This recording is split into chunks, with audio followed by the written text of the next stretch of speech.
And every project in this class, one of the first things I look at is time. How much time do we have to prep for it and then to execute it? And sometimes we have more time than others. And so we'll do more things. So you'll learn 3 or 4 surface techniques instead of just 2. But plates, these are all kind of the same series. These were, I guess, just made last spring. 2 years ago. You didn't let the students keep these? They're mine. Oh. So Nice. that's like sgraffito with some underglaze painting, right? And one of the things we'll talk about today is going off of our plate to create part of our image.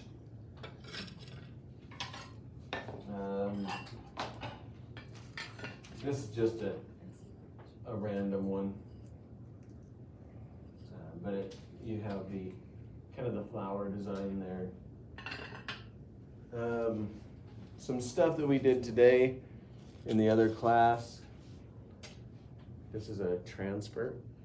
I'm going to talk about that. And then that was a mask.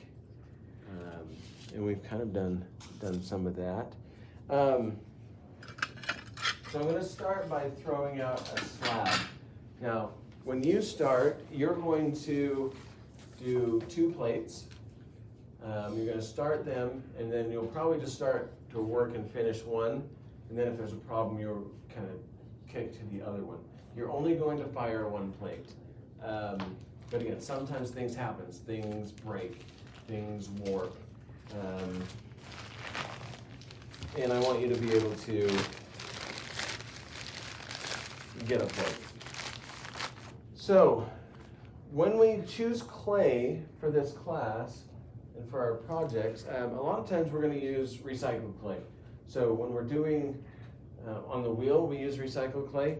And the biggest reason we use recycled clay back there is it centers easier than this clay, and it can be recycled easier. It doesn't cost us anything, we just go through it. So we use it, we recycle it, we use it, we recycle it. Where this stuff costs. Now you pay your fees and that's what we get, right? We use that to buy things. But each one of these bags of clay is about, I think I charge you $15 if you got another bag. I think I pay like $14.25 for it or something like that. And you weren't in the class that helped me bring it up, were you? No. So we brought up 2,000 pounds of clay, sorry, 4,000 pounds of clay last week. I thought you said 2 tons. Yeah, 2 tons. Yeah. And this is good clay. It's smooth. It has a nice whiteness to it so that the colors you put on there come out to be crisp. We could get it in different variations, but you can get this clay with a sand or a grog. Grog is already crushed up ceramics, like a glass sand basically. And that will do certain things. It's a great clay. It's really versatile, and we have good success with it. But again, it costs a little bit. Now, when you start on your project, you're going to need to know what you're trying to accomplish. So, you're going to make 2 plates, and I'll do 4 or 5, 6 today, and they're going to be this size. On your papers, that's what we're looking at. The 2 circles are the outside and kind of the inside. I just guessed, right? I don't know exactly what the inside circle is. I didn't measure it, I just guessed. I do know that that's 7 inches. I know that that's 7 inches, okay? And that's what we're gonna do. So when I go to cut off, I get to decide, am I going to cut off enough for 1? Am I going to cut off enough for 2? And so for me, when I cut off clay, I think, how thick do I need to cut it to make it how thin or thick I want it to be when it's done? So in this particular, if I was just doing one, I would go about twice as thick as I want it to be. Because then I can stretch it out, I can get my corners or my edges all thinned out, then I can put this down on there and it'll be a nice plate. Okay. But because I'm gonna do a couple, I'm gonna go about 5 times as thick as one plate should be. And if one plate should be about 1/4 to 3/8 of an inch, so I need to be about an inch, maybe 1.5 inches thick. There is, if I haven't shown you this, a proper way of cutting clay. So I'm gonna come over here and I'm gonna pick how thick I want that. Then I'm gonna put my thumb straight across from where that's at, and I'm gonna pull straight towards my thumb. And I get a pretty even cut. It's not gonna be perfect, but it'll be close. And then we'll start to throw that out. If I haven't showed you this, some of you will cut your clay like this, where you come in and you're like, and then you get really weird, non-even cuts. So that's the way I like to cut it. Put it on the side, put my thumb on the back, and pull towards my thumb. But you don't want to do it that way. No. Okay, we'll set this aside for a minute. It was and I'm wedging this up. I was riding with the principal last night. We go bike riding together, and I'm like, hey, I haven't seen you in a while. He's like, oh, but we can hear you. So it's funny.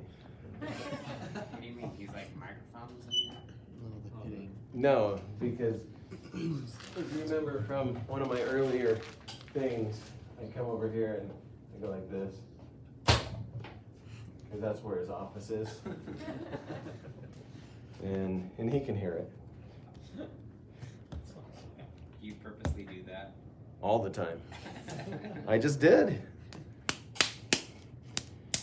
Or Which you brings, do it just too annoying some days? I do lots of things to annoy people. So it's all good. So I'm going to start to throw this out. Actually, he was in here second period today. I ran over to get some copies. I came back. I didn't even notice he was in here. My students didn't tell me, and I was starting class, and all of a sudden he walks out. I was like, oh, hey there. So when I throw this out, I try to go whatever length I need it. So if I was going to be doing both my plates, I would make sure it's length plus a little bit. So I go as far out as I can, and then I'm going to switch. Yeah? Did you not wedge the pizza pie? Oh, that's a great observation. I did not. Cutting this straight off of the bag, I don't need to wedge it. There's just no reason for it. It's brand new clay. It was mixed up. They bag it. It's really compressed. If this clay had been sitting for 6 months, 3 to 6 months or longer, I'd wedge it because the inside and outside would be a different consistency. But this is good clay, and it just came in. But the stuff that I've cut off and used, I wedged because I want that. So when I cut some chunks off of here, we'll wedge that. Now, you can add texture to your plates. You don't have to add texture. Too much texture is a problem. And usually when I do textures, I try to keep them up on the rim a little bit. That's not where your fork goes, usually. A little bit of texture is fine. But if it's just those kind of plates that you hang on the wall and never use. You're right. You could add a lot of texture. So you could put sculptures on there. Like you can have a lot of chunk, a lot of variation in height. So if you do want to do textures, there's a whole bunch of different textures up here. So maybe and I don't have the whole alphabet. That's a K. So maybe you want a K on your thing. These are little foam things. I'm just going to press that in. So now this plate will have a K on it for whatever reason. For killer or something. Shoot that Kelly. Kellogg cereal. Okay, and I'm going to, okay. Alrighty then, I'm going to now cut this out. So I want to make sure that all of this is going to be good, and I don't think it is. There, that'll be alright. It's going to be, it goes thin pretty quick, so I really don't like what's happening there. So I'm going to cut this straight up and down. I use a needle tool because no matter what direction you push this, it has that nice round cutting surface. If you use something, well, Cookie cutter. you wouldn't use this, but if you use something like this, you have to have that cutting in the direction you're going. Otherwise, it doesn't cut. So needle tools are great that way.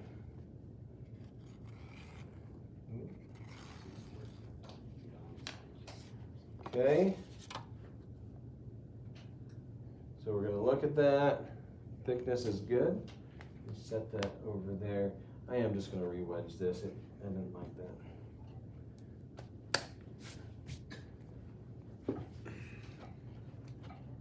So if you were to paint it, would you do like glaze, or would you just do like a separate paint set? So like this kind of stuff. Yeah, or like something like this. So all of that is underglaze or slips, and then a clear glaze over the top.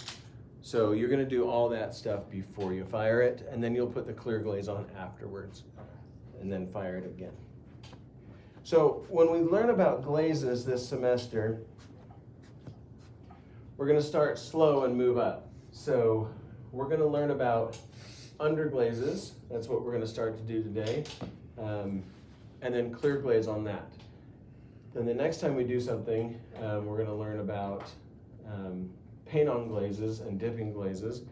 And then the next time we do a project, we're gonna learn about how we combine glazes to get different effects.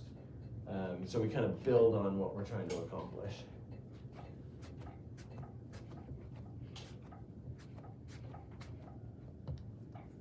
Okay.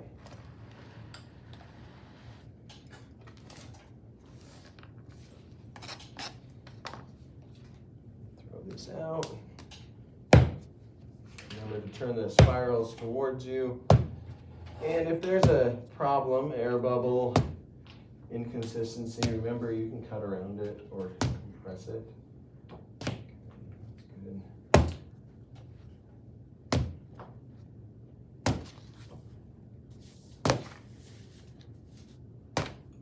That's probably good there.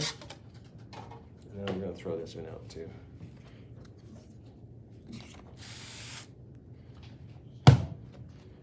So I like to give you information and then let you kind of sort out how you're going to interpret that onto your pieces.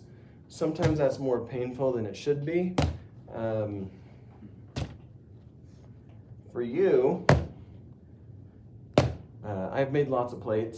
I've used lots of things. So it's really easy for me to just go, I'm going to do this. I'm going to do that. Because I've done them. It's also easy for me to experiment, where some people have a hard time experimenting. They want everything to be really particular, really clean, whatever it is. You're going to have to work through that as you're working on this project. You're going to have to decide, how do I want this to come out? And am I willing to spend the extra time if what I'm trying to accomplish is really technical? I'm a little more loose. You get to decide what that looks like. Okay, let's cut these out.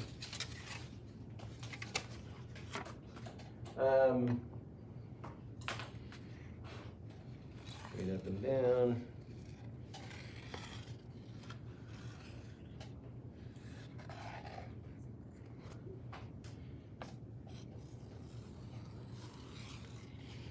You don't want your plates to be crazy difference in thickness and thin. So if one side is really thick and one is really thin, it's not so much that that's going to be a problem. It's a small surface when it comes to say,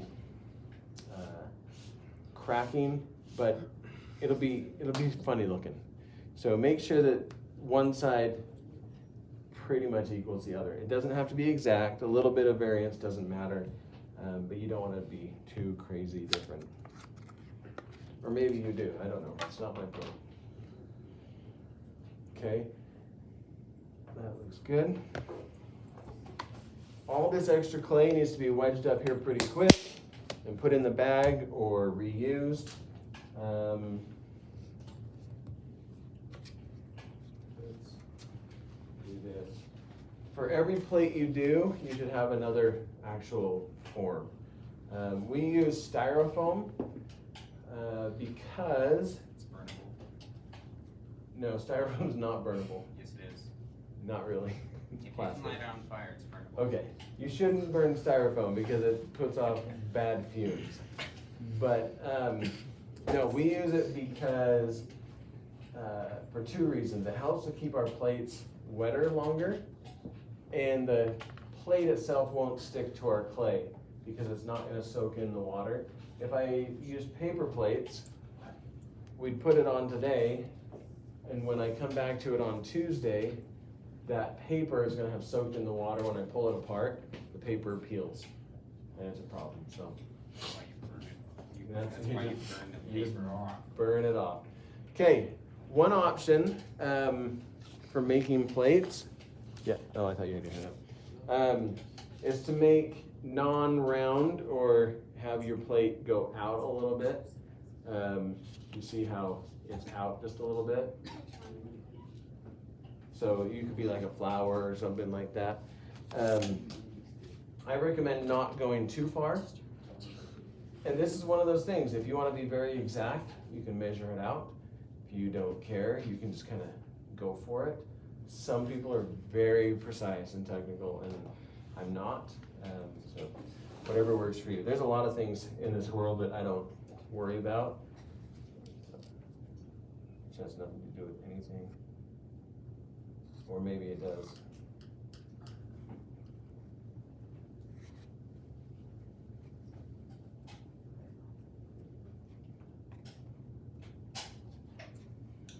Okay, if you go too far out, your edges are going to drop.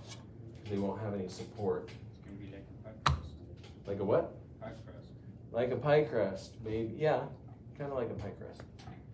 Okay, if you're going to wedge this up and put it back in the bag, wedge it up pretty well, Slap it down there. and then grab the bag and put it back in. A couple of things you'll need to be paying attention to.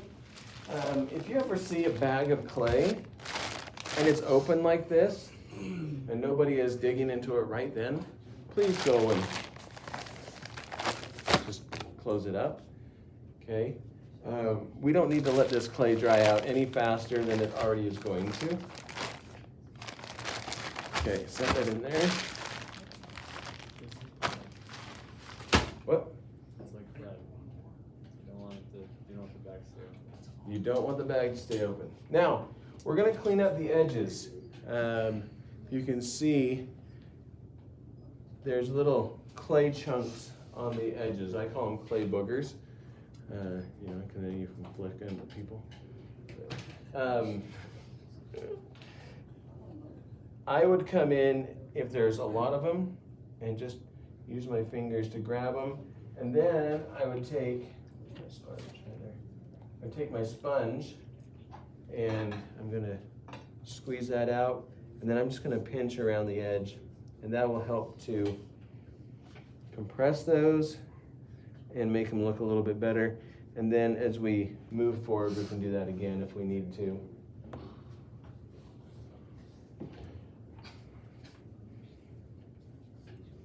Now, here's one of those inconsistent things. Let's see if you can see this. You see those little dots there? Okay, for a lot of people that would weird you out. Okay, you'd be like, I don't want that. I love those things. I love the idea that the making process is on my projects. That's from wedging. Those are like little air bubbles, and now they're open. if that bothers you, you can come in and clean those up, or you can throw out another slab. And again, you get to decide that. Your level of, and what you want and your expectations is up to you. I'm not gonna worry about it. Again, there are so many potters out there that have so many ways of doing things. And I know some very intense potters that they have to have their space and their clay just perfectly lined up. They need to, like, they have like their tools like here. They have to go back. I'm more of a, Throw it anywhere. pretty much. I shouldn't be, but I am. Like, And then I go something like this. Oh, I can't find the tool I want. Well, what tool is closest? I'll just use that instead. don't That's, just improvise. I do. I improvise a lot. Okay, clean up that edge. Is that sponge wet? Just a little bit, and then I squeeze it out.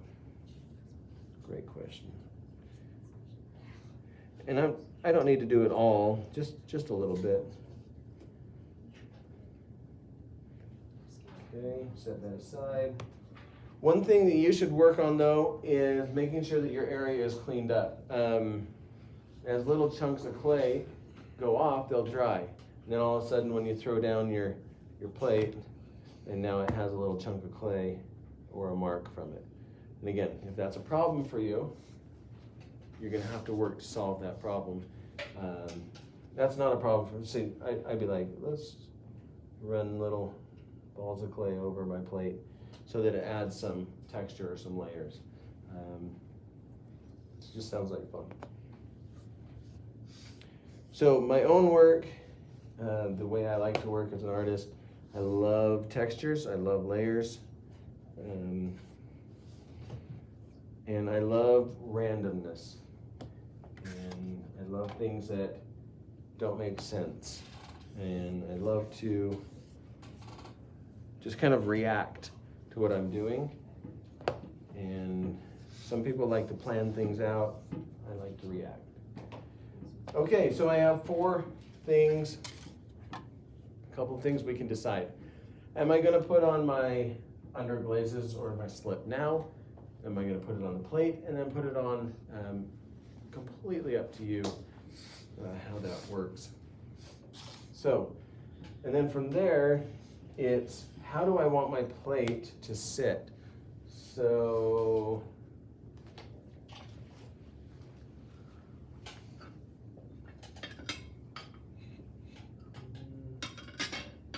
some of them go down, so you dish them down a little bit more, so it follows the whole contour of the plate.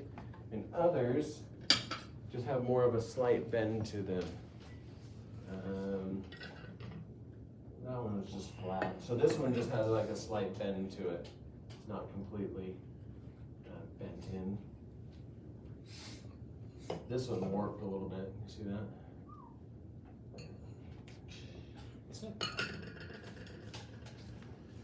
So if I want this to just be there, I'm just gonna set it just like that. And that's it.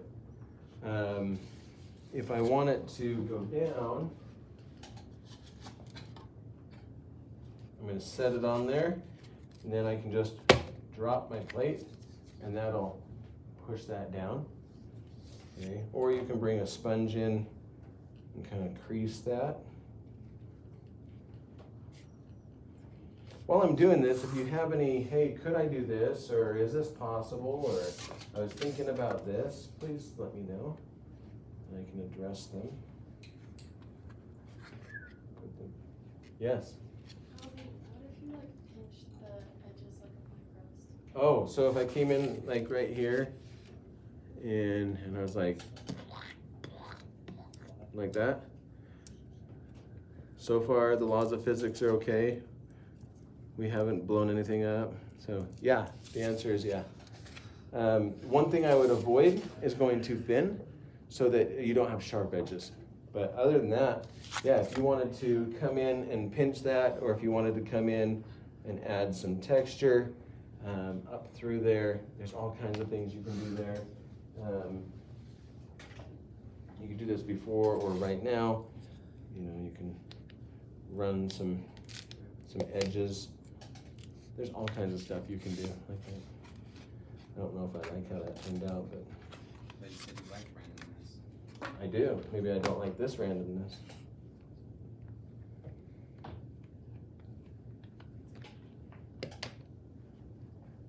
It'll survive, or we'll just start over. Okay, so now that has lots of texture on it. And then this one. So if you're going to do Sgraffito, and there's so many ways of doing this, you can cover the whole thing. This one, I was thinking of just doing some patterns with it. So we'll let that dry. This one I went over 2/3 of it. Okay, and I can come in if I want to. Lavender, it's a great color. I could come in on this one and paint up top there. It's a little soggy, but. And then I have some texture and I have some lavender, and then I can come in and carve some stuff. Yeah. Question, so say you want to do like Sgraffito, but like you also wanted to do like a slip. So could you do like black and then carve out and do like a colored slip, so like what you scratched out into the color?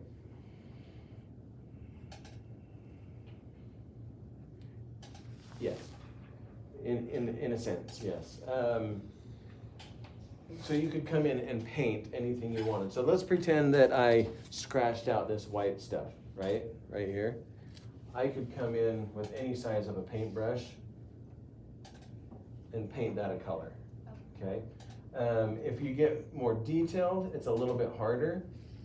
There is actually a technique that works really well for what you're talking about, and we could talk about that individually, but it basically looks something like this. You do some stuff, I put on a color, I fired it, and then I put a red underglaze on it. So all that now goes in, and then I wipe it off. So if you had black around there, you'd be wiping it off of the black area and not the white area. So we could do something like that as well, which is great, because this points out one thing. It's more work on my part, but one second. If you have something individualized, let's see if we can't get there. There's lots of things we can do. I want you to take home something that is uniquely yours, not mine, not somebody else's, and that's what we can do. Okay, what was your question? Having a bit of anxiety attack. Okay. One side from the. Yeah, you bet. Okay, from here, if I'm gonna do Sgraffito, so I can come in and paint this on. Again, you decide all the way or not. One good coat, 2 good coats. If brush strokes are a problem, you're gonna wanna do a couple of coats. Question that comes up usually after this is, what about the sides? Do I paint the sides, do I not paint the sides? And my answer is, I don't care. You can scratch the sides. You could scratch the sides, you could make it and put patterns in the sides. You can paint the bottom. No, let me rephrase that. You can paint the edges of the bottom, It's not the bottom. just not the bottom. Even with the underglaze, I don't want it to be there because sometimes the colors in the underglazes stick to the shelf. But you could, anything that's not touching, okay, if it's like this, there's areas it's not touching. If you want to add some color underneath, you can. But those are the kind of things that you would ask about before you do. Okay, before you put that in a bag, make sure that you let that dry out so it's not shiny. It would need to look like, that's still a little shiny, more like that black one there. Okay, I'm gonna set these down here. I'm gonna set this right here so you can't go to sleep. Or if you do, that would be bad. So that's good. No, you're good. You go there. You don't have to go to sleep. Okay, my images. So I got some more. Last class we were doing hot air balloons. So we were doing some hot air balloons and some mountains as stencils and other things. We can do some stars, some other shapes. Any preferences? What? Do more balloons. Okay, who wants to cut out my balloon? Okay.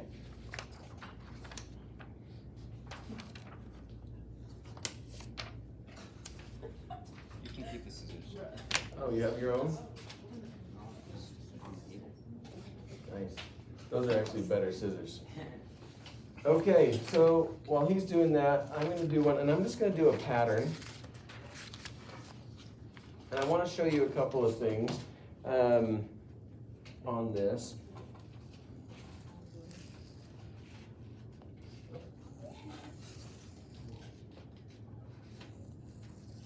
Is that a new blade?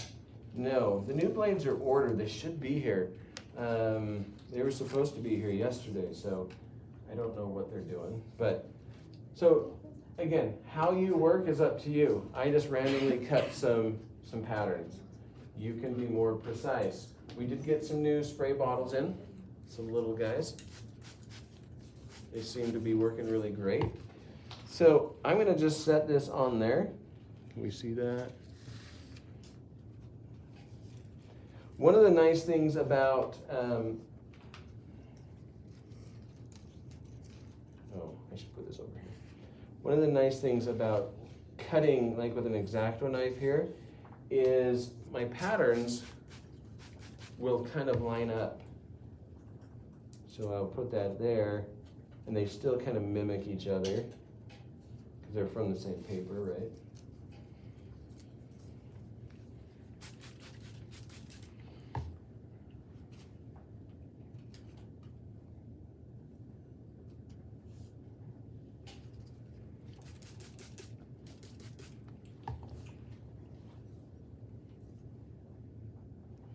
Okay, we won't do one more. All right, lavender, that's the color of the day. Sure. And I'm just gonna paint that.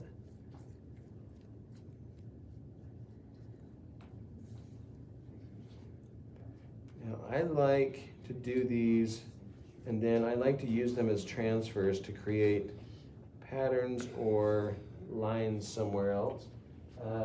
Let's change the color. We're gonna go seagrass. Who doesn't like a nice seagrass and lavender plate? No one said they didn't, so I'm guessing everyone does.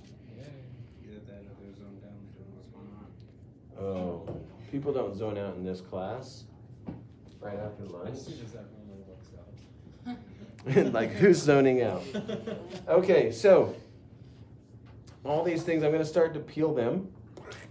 It creates these nice lines. I like to take these, you don't have to do this, but I like to take these and put them on other pieces. Thank you. And put them down. I could put them over something. So I could come in and I'm gonna put that right here. Ooh, smeared, maybe that's what we want.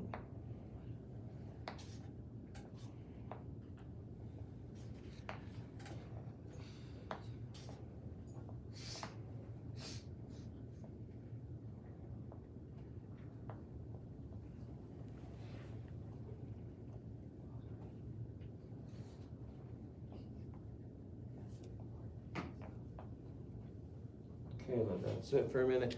So you can see the patterns on there. And your mom would? Yeah. Likes her plate. Nice. So now we got this one. And usually you can see where it's painted on versus where it's transferred. Usually transfers don't get everything on there. For one, it doesn't have a fresh coat of paint on it. And that's one of the things I like about it. This mountain right here was a transfer, and some of it just naturally peeled off, and I really like how that came out. And you can use this multiple times. Like I could come in and push that down there and do some more. Okay, let's put that aside. Hold these. Throw them away.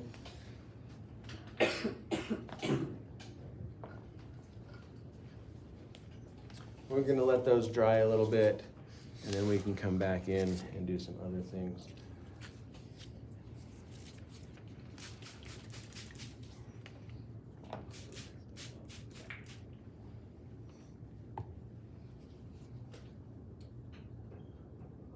Has anyone ever been in a hot air balloon? No. Anyone? I have. Was it hot? I've made one Yeah. before. That's good. Yeah, the burners, they burn really hot.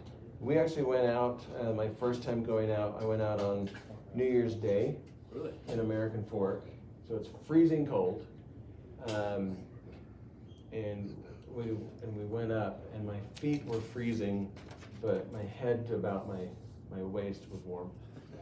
It's because you're standing next to a burner. You do, and it burns. It's hot. Have you ever been to the, like, it's like a hot air balloon convention kind of thing in Portland? Of the festival? Yeah. Yeah. So,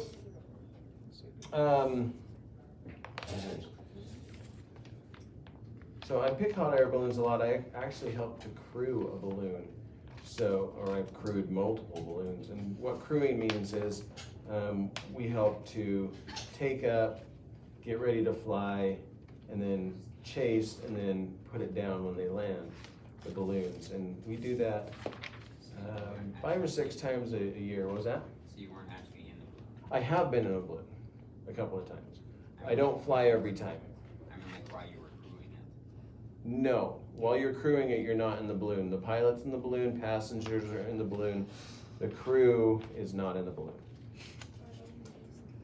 Yeah. Did you go to Colorado? Yeah, just last week. I mean, just last month. Yeah, my friend's there. Who's your friend? Next to Lolly. Oh, yeah. She works at Little Caesars. Yeah. Yeah, we met them. We'll tell her hi. Yeah, she texted me and asked me if I knew you. Yeah, well, that was a lot of fun. We went over to Craig, Colorado, and did a balloon festival. The biggest balloon festival in America is in New Mexico, and so the one in Provo, if anyone's ever been there, they fly between 25 and 35, maybe 40 balloons. They're huge. There's a ton, and they're big. The one in New Mexico, they fly between 400 and 600 balloons. Yeah, it's nuts. The balloon that I fly with is 105,000 cubic feet. And so the way they like to talk about it, so that's when it's open, the way they like to talk about it is you could put 105,000 basketballs in there, because a basketball is about a cubic foot. So, yeah, pretty crazy stuff. There's some pretty fun stories. We have a lot of fun with them.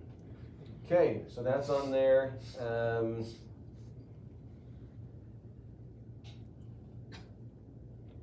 go green down here. And I'm gonna paint over my paper because I'm gonna use it as a transfer. And then lavender. These colors are arbitrary to me.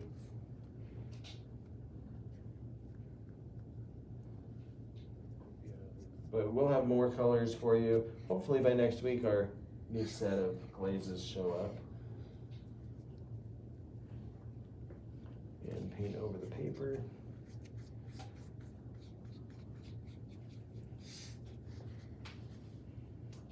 Okay.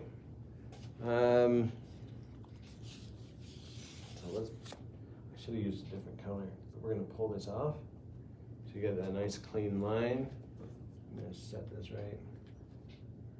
Kinda feel like I should set it right here.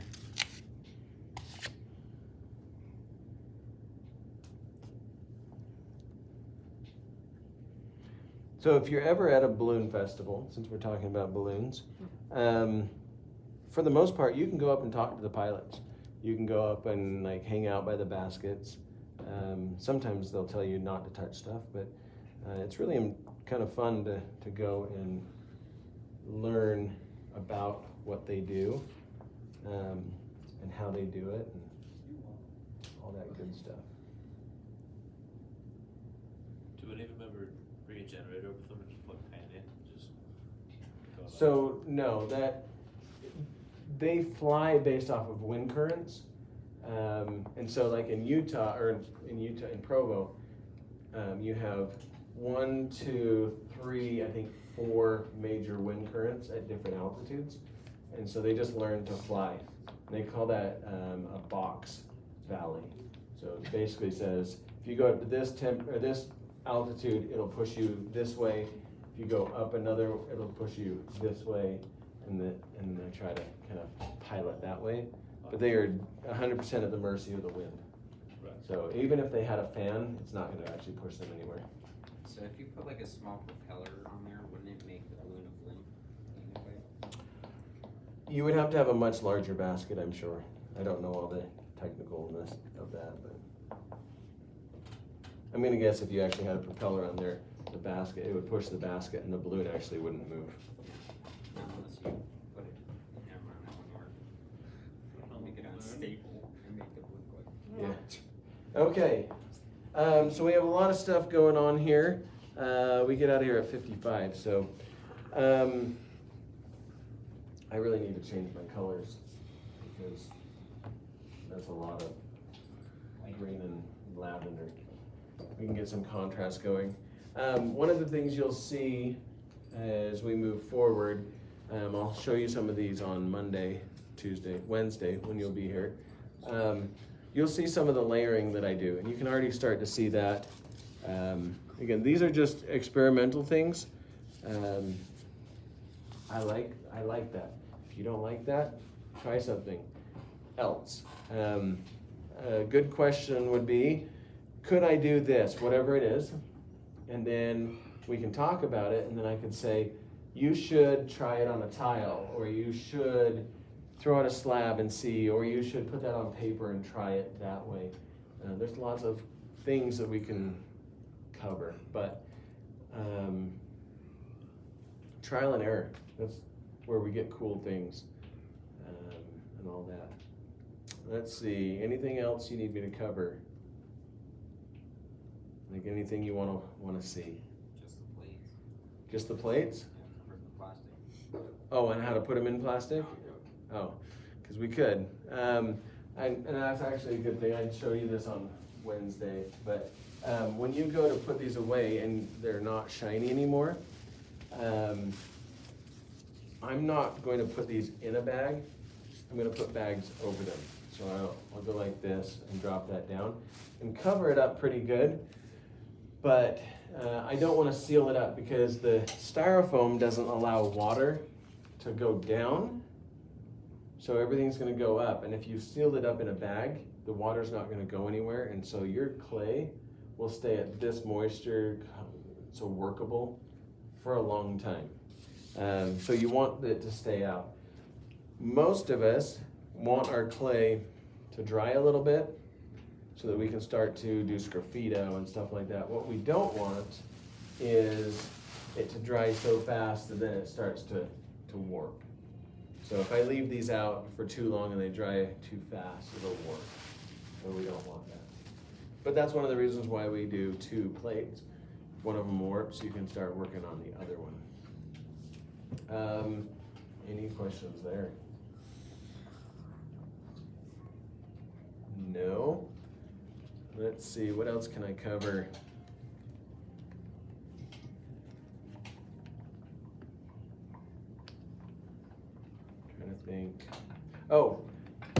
options for Wednesday, we'll talk about some of the things that are gonna happen. So Wednesday, we're gonna start on this project. Half of you will go back on the wheel and half of you will start on your plates. For most of you, you're going to throw down a plate, you're gonna get it on here, you might do some of the underglaze stuff. And then it's gonna go on your shelf because you can't really do much more to this until it's drier. Okay. So then Friday you'll come in and work. So back to Wednesday, you might have some extra time. So some things that you can do.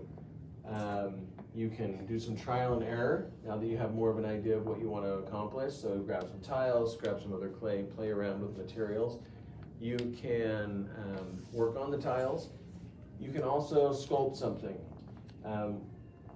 I don't like to have a lot of downtime in my classes, as in you're done for the day and now there's an hour left, kind of a thing. I like you to keep busy. So kind of pay attention to that. So then Friday you'll work, and again, you may get to a point where you're like, I can't do any more on my plates, and so you can trial and error, you can play around with materials, you can sculpt something. Then you go to Tuesday of the next week, and then you should be finishing up on Thursday of the next week, if your plates. If you're on the wheel, you'll be back there working on the wheel. You will be learning to get it centered, learning to get it open, learning to get it pulled up the best you know how, and every day trying to do just a little bit better. Why that's so important now is a week from Friday I'll be gone. So a week from today I'll be gone. So I'll be gone for a week. And so we need to get you going so that you have plenty of stuff to do. And again, a little downtime's fine, but I kind of expect you to work hard. Usually dumb things happen when we don't have things to do. So ask anyone who's been on a scout camp. Right? As soon as there's not anything structured, somebody's getting something chopped off, or something stuck into them, and the scout leaders are like, you did what? You know, or that one kid is running around with his pocket knife, you know, by the fire like this, and he's always the one kid that trips anyways. Yeah. Anyway.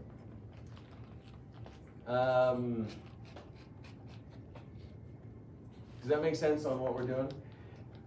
And then, after those days, we'll switch. Those of you who are on the wheel will come and make your plates. Those of you who are making plates will go and get on the wheel. We'll talk about this next week, but that Thursday, since I won't be here, some of you who are on the wheel might want to jump off the wheel and throw out your plates so that when you come back to school the next week, you can jump right into that. But again, that'll be on the board. We can talk about that. So, okay, 55. So we got 20-ish minutes. That's 30 minutes, right? On your papers, I want you to